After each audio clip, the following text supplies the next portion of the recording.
News. It's a big victory for Donald Trump on Super Tuesday. Clearly his dream, his hope of a possible rerun for the US presidential elections. Voters across 16 US states and one territory on Super Tuesday voted for the presidential candidates. Now, this is not the main US elections. This is ahead of that. And President Joseph Biden and his predecessor, Republican Donald Trump, while two bitter rivals, are both, as it looks, heading for a rematch. This was the biggest night of the primary campaign. It's half over.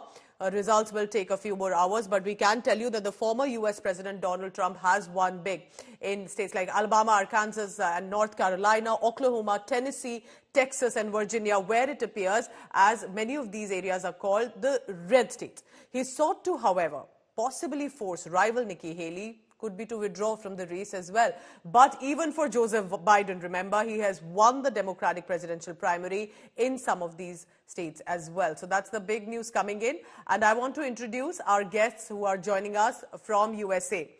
Lenka White, senior journalist from Houston, Texas, and Rohit Sharma, senior journalist joining me from Washington, D.C. Welcome back to both of you, and also our foreign affairs editor, Gita Mohan, on this. So, Gita, let me take that to you.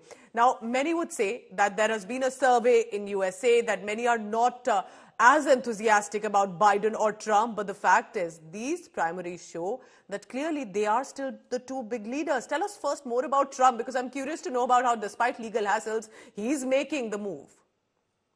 Well, he is indeed the front runner. He has had a huge lead in the primary race for the Republican nomination, and Super Tuesday will really clinch the deal for him. Nikki Haley will have to then decide whether she is going to continue or bow out. He already has 244 delegates as opposed to Nikki Haley, who has 43. And we're looking at a Super Tuesday where 15 states and American Samoa go to polls. So a very important day for Donald Trump, who has already taken a lead in this entire race. And look at the issues that he's really tapping on. Immigration, which has become one of the biggest issues this election. A lot of money being spent in advertisements in the entire campaign that focuses on immigration. And Donald Trump has been a hardliner and is taking that forward. Yes. For Donald Trump, he's in his campaign, he is trying to reach out not just to his base, but also to all those fence-sitters, but not to those who traditionally are not Trump supporters. He's okay with saying, I don't want your votes. Let me, at this point in time, at this stage, he's on a consolidation drive, and which is what he's doing. Interesting. Gita, stay on with me, because there's now a reaction that has come in from US President Joe Biden. Here's what he has said before we go across to our guests. Let's listen into that. So, President, what's your message to Democrats who are concerned about your poll numbers? My poll numbers, the last 5 polls you guys don't report, I'm winning 5 in a row.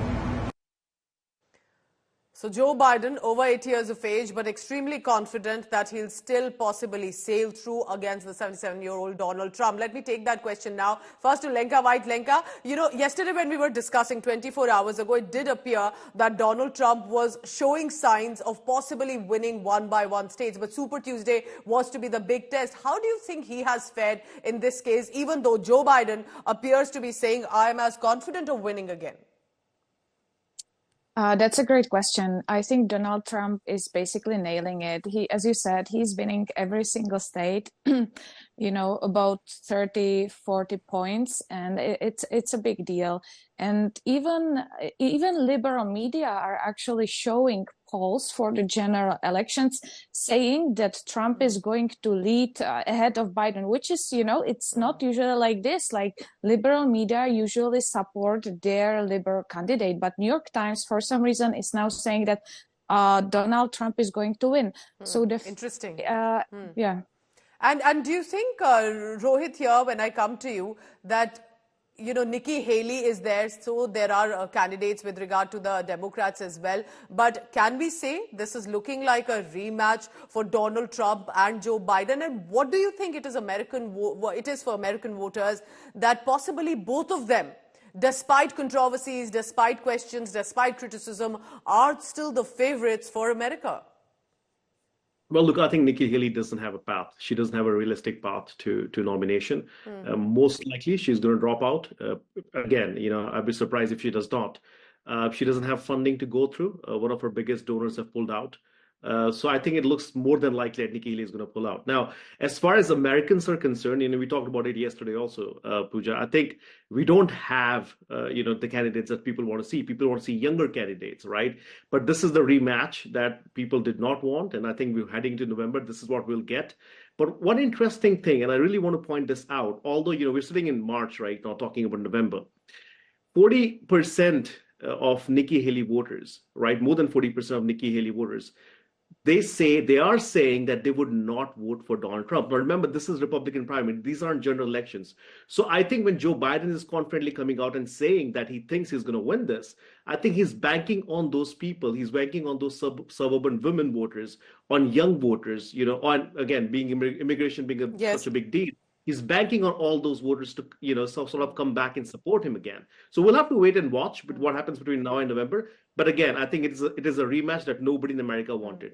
And it may appear that November is a long time away, but is this already a signal that's coming? So Lenka, let me take that one of those final questions to you about what do you think are the issues primarily in USA right now, which the voters will decide? Because we are standing at a very crucial juncture. There are wars on one side. There's a threat of recession. There is inflation. There are sorts of issues going around in the world right now. What do you think possibly is on the mind of an American voter that they want to go again for Trump or go again for Joe Biden for respective party ideologies?